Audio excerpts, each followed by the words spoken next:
Baik, Ibu Bapak,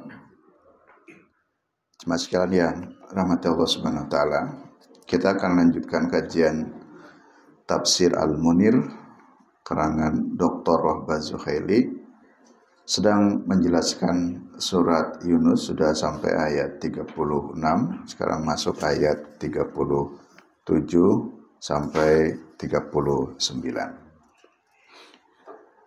Kita masih ingat di ayat 20 kemarin.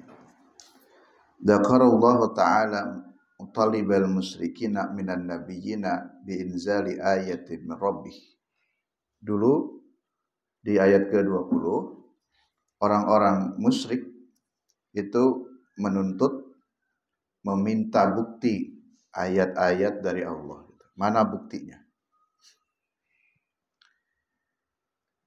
Kemudian ayat-ayat ini nih nanti di ayat 37 untuk menjawab tantangan kira-kira benar enggak kalau dikasih Quran mau menerima. Hadihil ayatu, di dalam ayat-ayat ini, ayat 37 sampai 39 maksudnya, Ijazul Quran. Ini menjelaskan tentang ijaz Quran, kemukjizatan Al-Quran. Wa kaunuhu kalamullah, dan menjelaskan bahwa Al-Quran itu adalah kalamullah. Kalamullah itu hada min usuluddin, termasuk dari pokok agama. Jadi Al-Quran ini menjadi pokok agama, sehingga kita selalu mengatakan kembali pada Al-Quran, Al-Quran dan hadis, karena Al-Quran ini bagian dari pokok agama.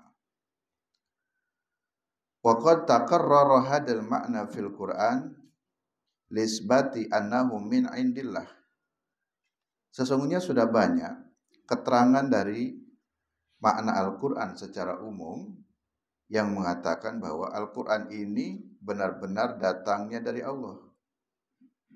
Laisa min indin nabiyyi sallallahu alaihi wasallam, bukan datangnya dari Nabi Muhammad sallallahu alaihi wasallam. Jadi dalam banyak ayat, dalam banyak sejarah kita sering mendengar orang-orang musyrikin menuduh bahwa Quran ini buatan Muhammad. Di Quran ini adalah syair-syairnya Muhammad, dituduh sebagai tukang sihir dan sejenisnya. Maka di sini untuk mempertegas kembali benar-benar bahwa Al-Quran ini dari Allah, bukan dari Muhammad, bukan dari Nabi Muhammad. Seperti di dalam pembuka ayat ini di ayat 37, wa ma kana hadal Qur'anu ayyuftara min dunillah. Dan tidaklah Al-Quran ini dibuat dari selain Allah. Jadi maksudnya yang buat Al-Quran ini bukan selain Allah, bukan Nabi Muhammad, bukan malaikat, bukan siapapun. Karena tidak ada yang bisa membuat Al-Quran kecuali Allah. Jadi harus semakin yakin, memantapkan bahwa Quran ini buatan Allah. Sehingga dalam beberapa kesempatan saya mengatakan, nah itulah sebabnya kenapa Nabi kita disebut Nabi yang ummi. Karena kalau Nabi saat itu posisinya pinter ini, pinter itu, mungkin ketika turun wahyu Al-Quran ini mungkin akan dianggap sesuai dengan tuduhan masyarakat saat itu. Ternyata itu cuma buatan Muhammad saja. Tapi kan Nabi belum bisa apa-apa, maka ini murni dari Allah. Jadi walaisa min indin nabiyyi sallallahu alaihi wasallam, bahwa Quran ini bukan dari Nabi sallallahu alaihi wasallam. Wa inna ma huwa mu'jizatun khalidatun tashhadu bisidqin nabiyyi sallallahu alaihi wasallam. Bahwa Al-Quran ini sebagai sebuah mukjizat yang kekal. Nah, jadi kalau kita bicara mukjizat, ijaz itu kan ada dua macam ya. Ada yang sifatnya itu fisik. Fisik itu misalkan tongkatnya Nabi Musa berubah menjadi ular. Terus apa lagi? Bisa membelah laut.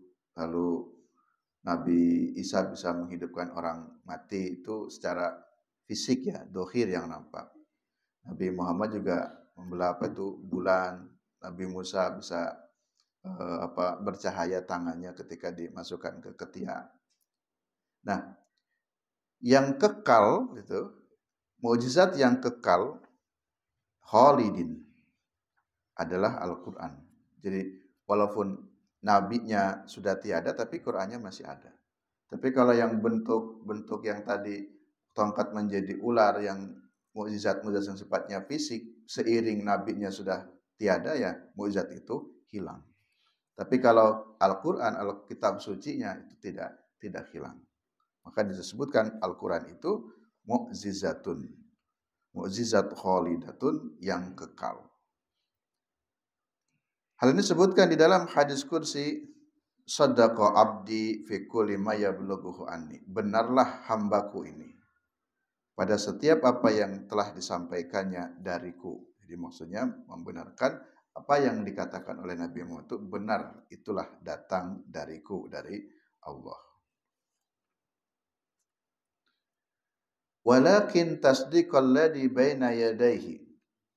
Nah, fungsi Quran itu ada dua.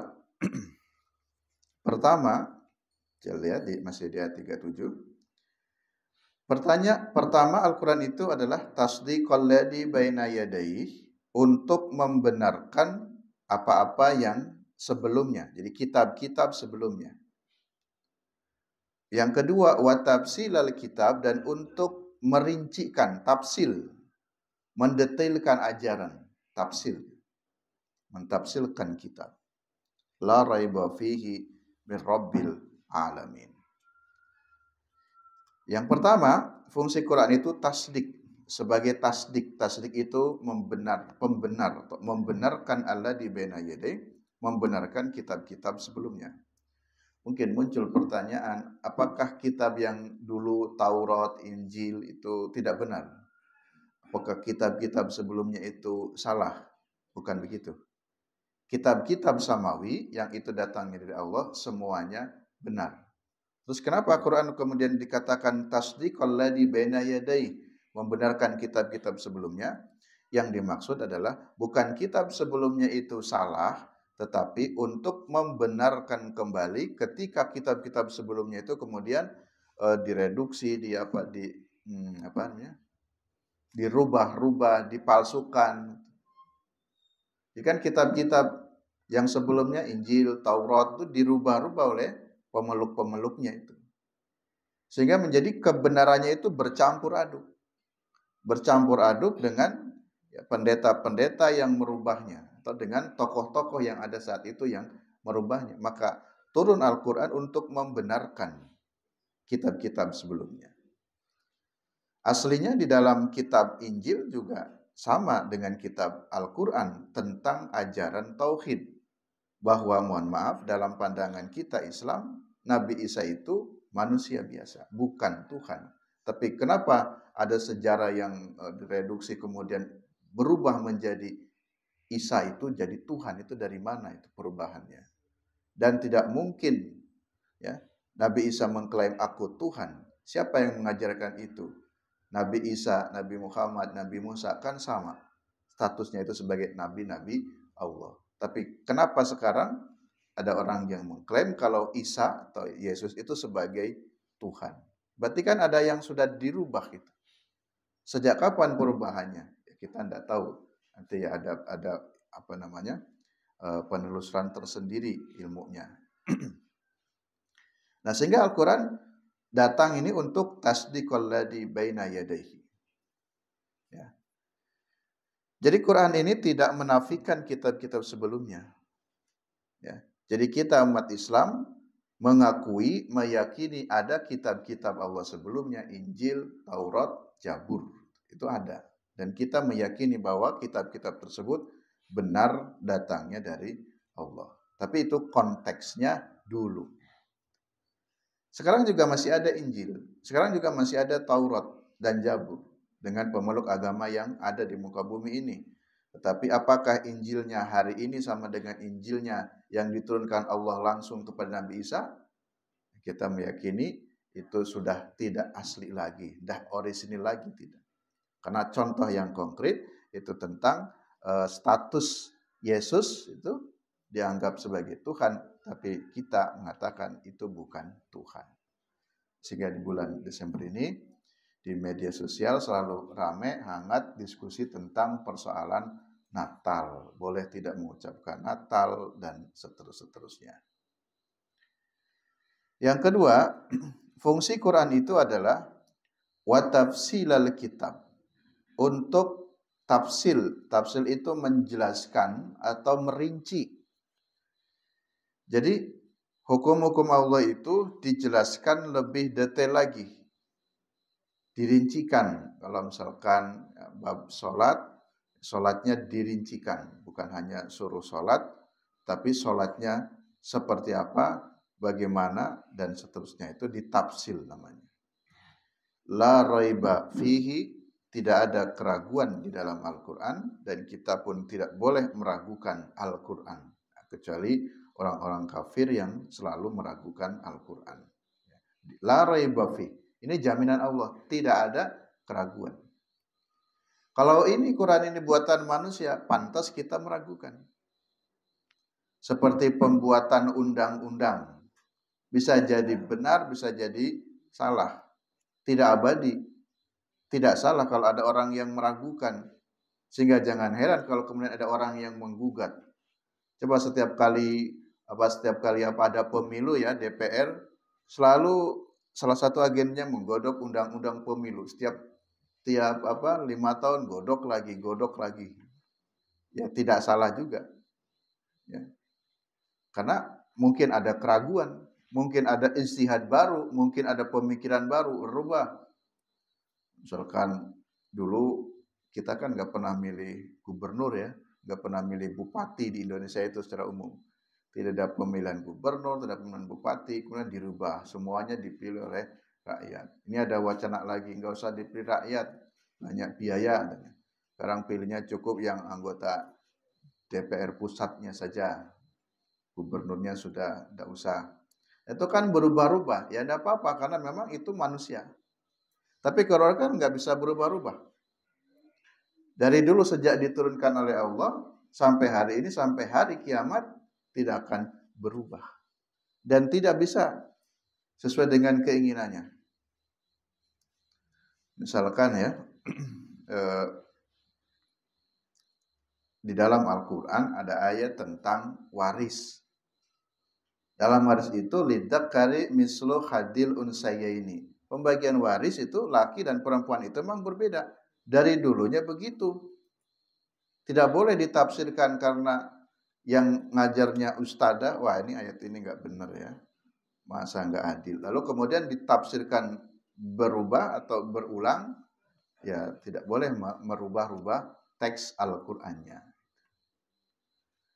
Atau umpamanya lagi, ayat yang paling dibenci ibu-ibu apa itu? Ayat poligami ya, itu ada dalam surat An-Nisa. Ayat ini perlu dicoret dari Quran ya. Kita revisi Quran baru. Ayat-ayat yang tidak sesuai dengan kita, itu kita ganti saja. Itu tidak bisa dan tidak boleh merubah-rubah itu. Perkara kita suka atau tidak suka, nah itu lain persoalan. Tapi teks Quran itu tetap murni terjaga dari dulu hingga sekarang. La raiba fih. Mana ada nih teks keagamaan yang bisa terus berlangsung hingga 1400 ya, lebih ya, 400 tahun ya, 1 abad lebih. Nah, kitab-kitab sebelumnya mungkin sudah tereduksi itu. Tapi Quran sampai hari ini tidak. Karena Allah yang mengatakan sih la raiba fihi, tidak ada keraguan. Jadi jangan meragukan Al-Quran. Min Rabbil Alamin, yang Al-Quran itu turunnya dari Rabb semesta alam. Kenapa Al-Quran sampai hari ini tidak bisa dirubah-rubah, tidak bisa dipalsukan. Dan Bapak Ibu tidak perlu ragu lagi. Kenapa? Karena ada jaminan langsung dari Allah. Allahnya sendiri yang menjamin memang. Inna nahnu nazzalna dzikra wa inna lahu lahafidun. Kamilah yang menurunkan Al-Quran dan kami pula yang menjaganya. Siapa yang bisa melawan Allah? Tidak ada. Tidak ada yang bisa membuat, pasti Allah. Dan kemudian Allah langsung memberikan jaminannya. Aku yang akan menjaganya. Merubah satu huruf saja, merubah satu harokat saja, ketahuan. Pasti akan kelihatan. Samping itu tentu secara dohirnya, alhamdulillah, umat Islam punya tradisi menghafalkan teks kitab sucinya, menghafalkan Quran. Banyak umat Islam yang menghafalkan Quran, sehingga dengan munculnya pesantren-pesantren tahfidz Quran, sekolah-sekolah yang program unggulannya menghafal Quran, itu dalam rangka mereka menjaga Al-Quran. Tapi agama yang lain, itu mungkin mohon maaf, pendeta pun atau tokoh agamanya pun belum tentu hafal kitab sucinya sendiri. Tapi kalau umat Islam, alhamdulillah banyak yang hafal. Itu sebagai bentuk bagian dari penjagaan Al-Quran. Tidak usah pakai umpamanya alat apa untuk mengukur ini Quran yang asli atau yang palsu. Simba-simba, aki-aki di kampung yang biasa baca Quran sampai hafal Quran, ketika mendengar lisannya ini bacaannya keliru, tahu itu. Kok bacanya begitu ya? Kok salah ini? Kok ada ayat yang kurang itu? Itu semua orang bisa menjaganya itu. Di samping memang ada jaminan langsung dari Allah tentang keaslian Al-Quran. Nah, ibu-ibu, bapak-bapak jemaah sekalian yang rahmati Allah SWT, kalau disimpulkan di ayat 1 ini, sini ada 5 catatan. Wa bihi yatabayyana anna Allah Subhanahu wa safal Quran bi sifati khamsin. Ada 5 sifat Quran menurut ayat 37. Beliau Dr. Wahab Zuhaili menguraikan catatan ada 5. Yang pertama bahwa Al-Quran itu la yasihu ayyuftara min dunillah li'anna al-Quran mu'zizun la yuqaddiru alaihi al-basar. Catatan pertama bahwa la yasihu, tidak sah klaim yang mengatakan Quran itu bukan dari Allah. Jadi yang betul Quran itu adalah dari Allah karena Al-Quran itu mu'zizat. La yuqaddiru alaihil basar, tak ada satu basar manusia pun yang bisa membuat Al-Quran. Catatan kedua, wa huwa musaddiqun muayyadun lima qablahu fi usuluddin. Al-Quran ini adalah sifatnya musaddiq, pembenar, menguatkan lima qablahu, apa-apa yang sebelumnya, fi usuluddin, di dalam perkara-perkara agama, pokok-pokok, prinsip-prinsip agama. Yang dalam Al-Quran pun dijelaskan banyak hal ya, bahkan termasuk tentang istimalihi alal ikhbar al-mughibati al-madiyah wal mustaqbilah.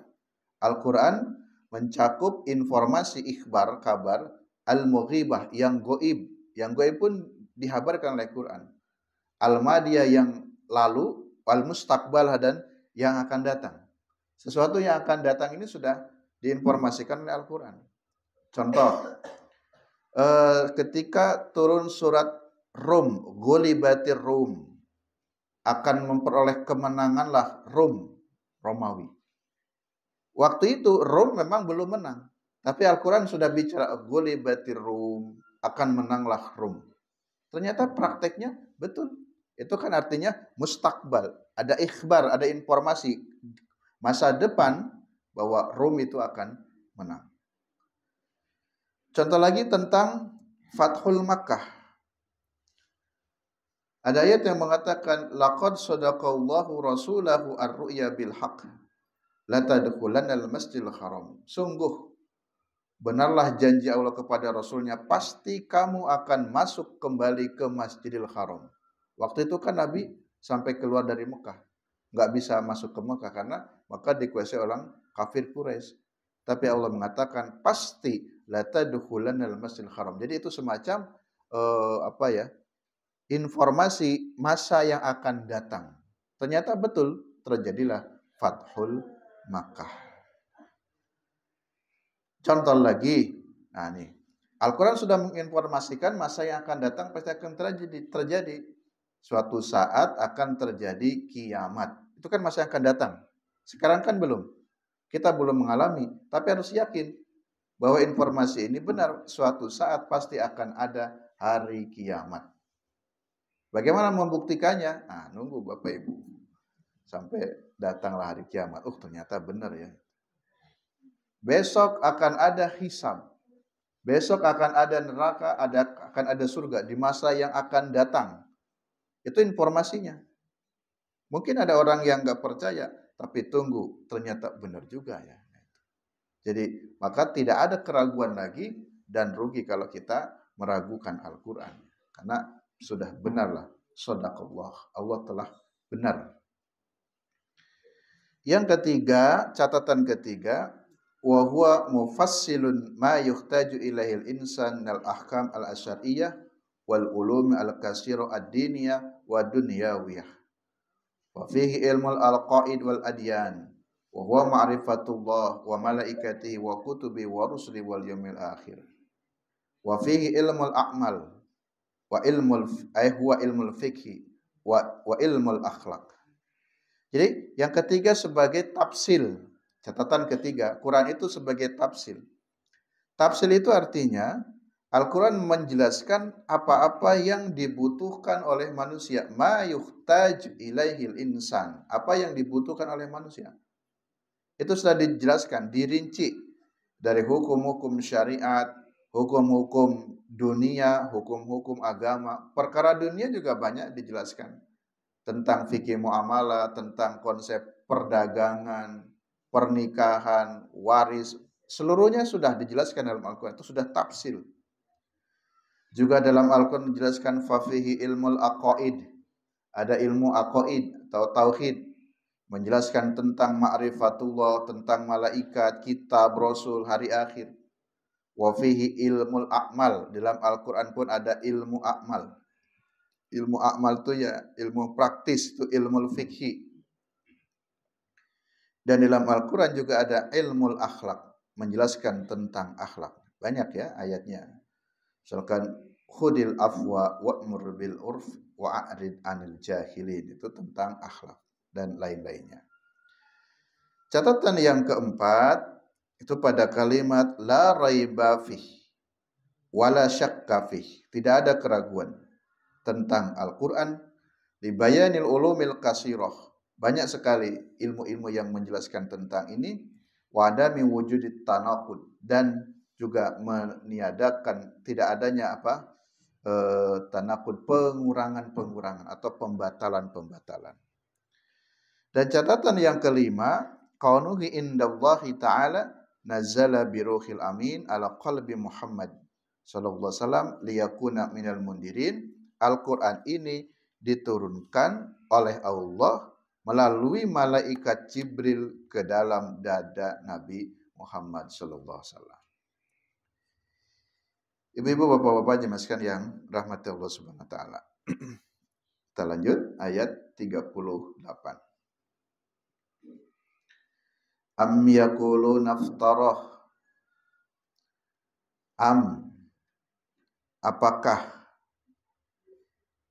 Apakah pantas yaquluna, mereka berkata. Pantas enggak manusia-manusia masih berkata iftarahu, bahwa Muhammadlah yang membuat Quran. Masih pantas enggak mengatakan itu? Ya. Tentu jawabannya tidak pantas. Jadi satu pertanyaan yang tidak membutuhkan jawaban. Karena jawabannya sudah tahu. Am yaqulu naftarah. Apakah pantas mereka mengatakan bahwa iftarah, Muhammadlah yang membuat Quran? Qul, katakanlah oleh Muhammad. Coba sampaikan kepada mereka yang masih meragukan kalau Quran itu dari Allah. Sekarang, faktu bisuratim mislihi. Coba sekarang buat satu surat. Satu surat yang serupa, yang semisal dengan Quran. Kemudian, wad'u man istata'tum. Silakan kamu ajak, kamu kumpulkan siapapun ya, yang dianggap mampu, min dunillahi, selain Allah, tapi syaratnya.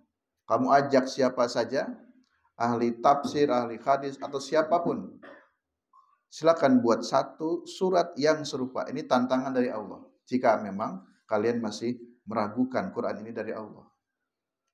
Tapi jangan kau undang Allah. In kuntum shadiqin. jika kamu benar. Nah, di sini maksudnya adalah anqarallahu ta'ala 'alal musyrikina al-jahilina al-qailina bi anna Muhammadan sallallahu alaihi wasallam qad iftara. Ayat 38 ini sebagai bentuk pengingkaran Allah. Pengingkaran Allah atas klaim orang-orang musyrikin jahilin yang bodoh, yang selalu qailin mengatakan bahwa bi anna Muhammadan qad iftara. Nabi Muhammad inilah yang membuat Quran. Jadi mereka tetap tidak yakin, tidak percaya kalau itu dahulu. Ini buatan Muhammad saja.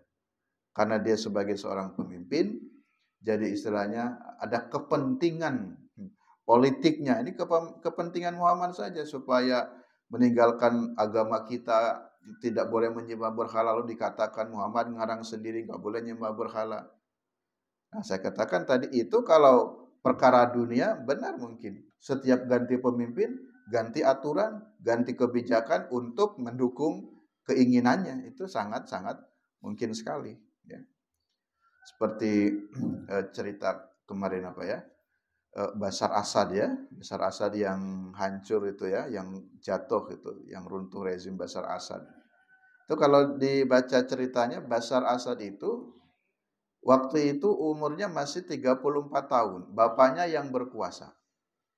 Untuk melanggengkan kekuasaannya, itu undang-undang negara Suriah itu dirubah.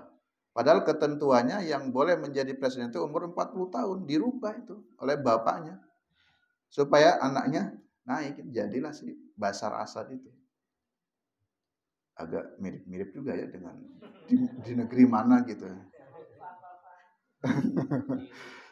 Agak mirip ini ketika melihat ini runtuhnya rezim Bashar Assad begitu. Bashar Assadnya itu sungguhnya sedang kuliah S2 baru umur 34 tahun. Konstitusi negara Suriah itu nggak boleh usia 34 belum masuk. Tapi kada kepentingan dirubahlah. Jadi begitu kalau perkara dunia ada kepentingan pimpinan rubah lagi.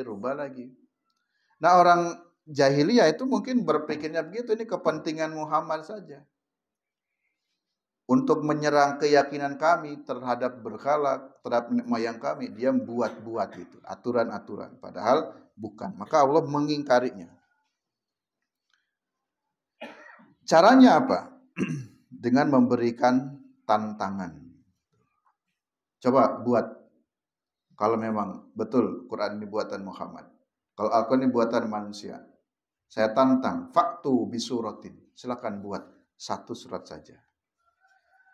Sesungguhnya tantangan itu banyak sekali. Di antaranya ya, surat Al-Isra ayat 88. Qul katakanlah, la ini tama'atul insu wal jin. Andai kata saja manusia dan jin berkumpul mengadakan konferensi, atau mengadakan musyawarah besar dari tokoh manusia dan tokoh jin, ala ayyatu bimisli hadal Quran, untuk membuat sesuatu yang persis dengan Al-Quran. Silakan cari para ahli tafsir, kumpul duduk bersama, ayo buat tandingan ya, bimisli hadal Quran. Dan bila perlu ajak juga dari kalangan jin. Tapi Allah sendiri mengatakan la ya'tuna bimislihi walau kana ba'duhum li ba'din dhahira. Pasti tidak akan mampu untuk membuat yang serupa dengan Al-Qur'an. Sekalipun kana ba'duhum li ba'din dhahira, sekalipun sebagian mereka membantu kepada sebagian yang lain. Sekalipun manusia bekerja sama dengan kelompok jin, ya Allah sendiri mengatakan la ya'tuna bimislihi, pasti tidak akan mampu untuk membuat yang serupa. Jadi sungguh pun ini sebuah tantangan dari Allah, tapi Allah memastikan pasti tidak akan bisa. Tuh, contoh ya ayat pertama nih, bahwa tantangan Allah pada manusia yang mereka masih meragukan Quran ini dari Allah. Contoh yang kedua dalam surat Hud, am yaquluna iftara qul fa'tu bi asri suwarin misli. Nah, intinya sama. Sekarang buatkan 10 surat. Ya. Kalau tadi kan coba secara umum, silakan buat yang persis seperti Quran. Kalau di Quran ada 114 surat, silakan kamu buat 114 surat yang persis. Tidak akan bisa kan? Ya sudah diturunkan. Enggak usah 114 surat. Dalam surat itu dikatakan faktu bi asri suwarin misli. Sekarang buat 10 saja. 10 surat sudah diturunkan. Tapi tetap tidak bisa. Tidak akan mampu untuk membuat Al-Quran. Karena memang tadi Al-Quran jelas bukan buatan manusia. Kemudian di dalam surat ini, surat Yunus juga muncul lagi tantangan. Sekarang qul fa'tu biswarin.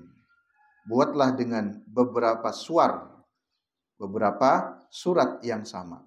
Dah terserahlah, enggak harus 10. Berapa tapi beberapa surat, silakan turunkan lagi tuh. Mau 5 surat ya enggak apa-apa, 3 surat coba silakan. Tetap enggak bisa. Kalau dalam surat apa itu? Ada lagi di Al-Baqarah ya. Qul in kun wa in kuntum fi raibim mimma nazzalna 'ala abdina fa'tu bisuratin misli. Sekarang satu surat. Kalau tadi kan dengan bentuk jamak, suwarin. Sekarang bisuratin, dah satu surat saja. Tetap enggak bisa juga.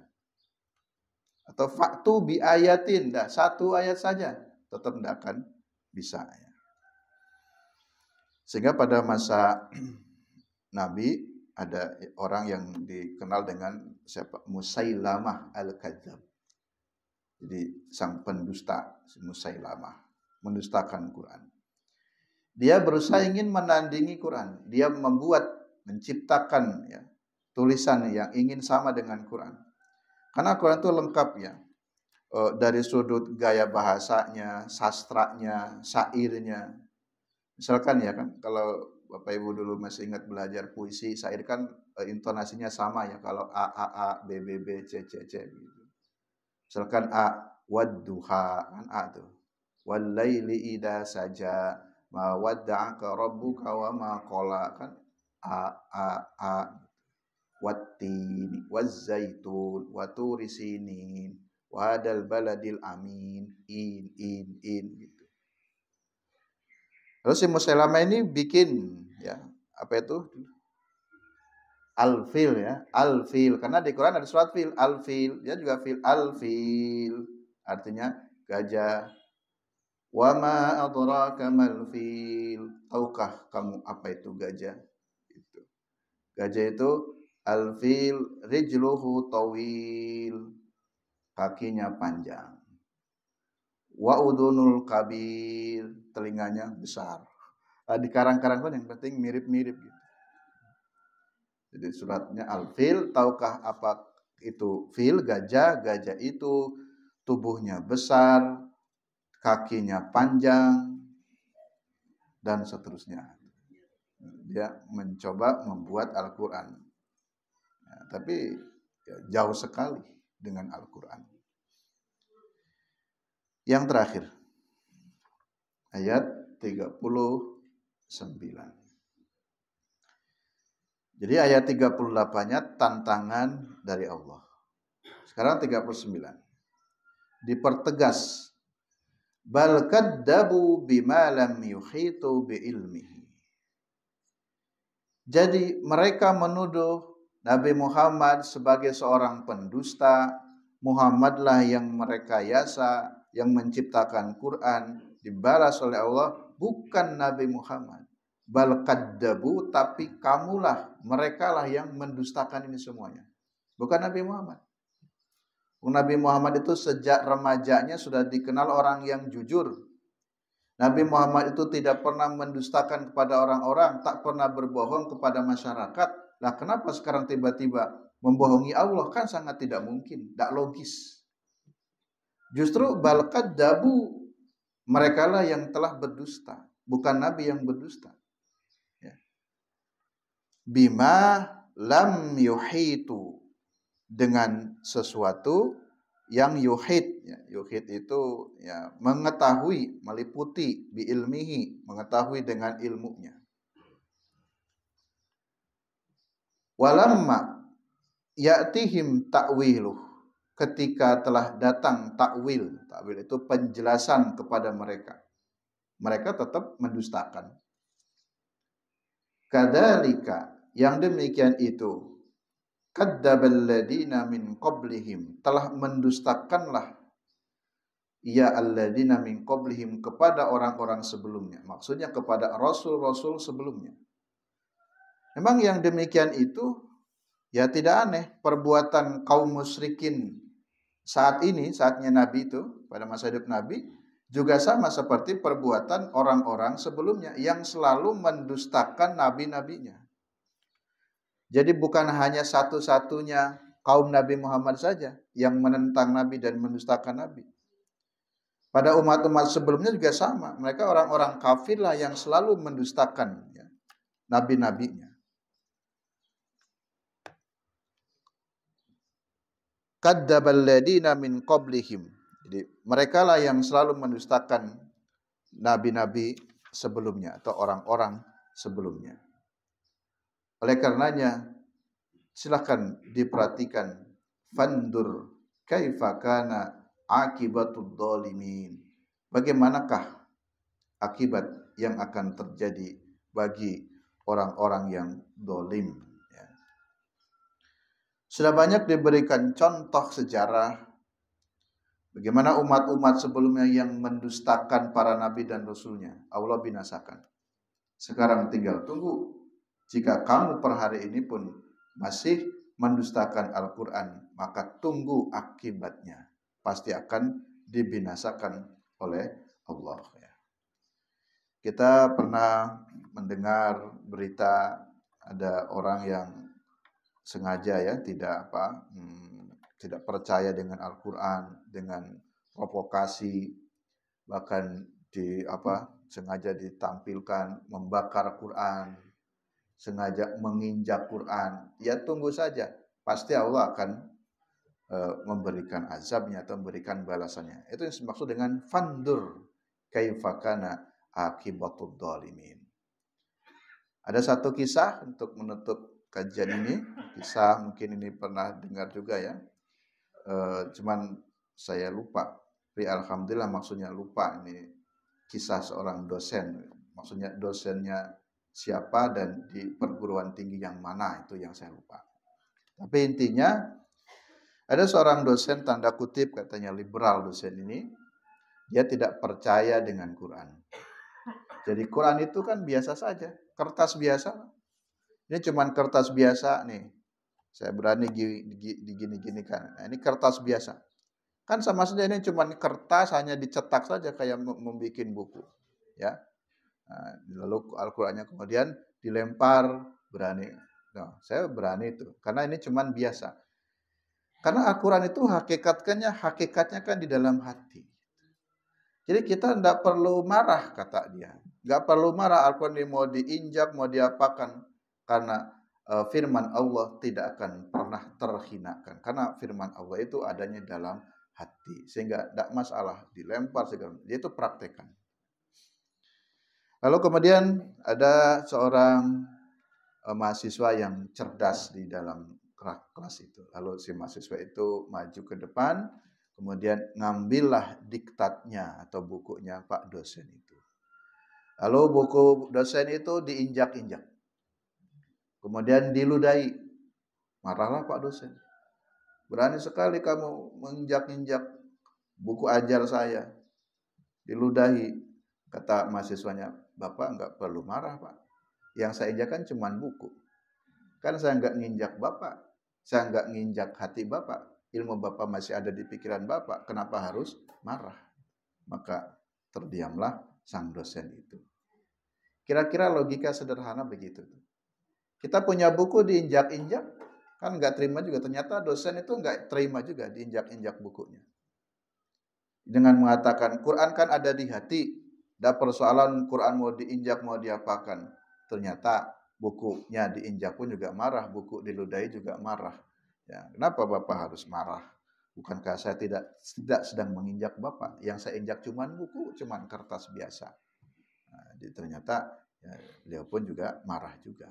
Nah, jadi tentu Betul, Al-Quran itu kalamullah, mau dibakar, mau diapa, insya Allah tidak akan pernah hilang dan Allah tidak pernah terhinakan. Namun demikian fisiknya, wujud fisiknya tetap harus kita hormati dan kita jaga. Demikian Bapak Ibu jemaah sekalian yang rahmati Allah SWT. Kajian tafsir dari kitab Al-Munir ya, tafsir Al-Munir Dr. Bazu Khairi sudah selesai sampai ayat 39. Insyaallah kita lanjutkan pertemuan berikutnya di ayat 40. Mudah-mudahan ada manfaatnya. Kurang lebihnya mohon maaf. Billahi taufiq wal hidayah. Assalamualaikum warahmatullahi wabarakatuh.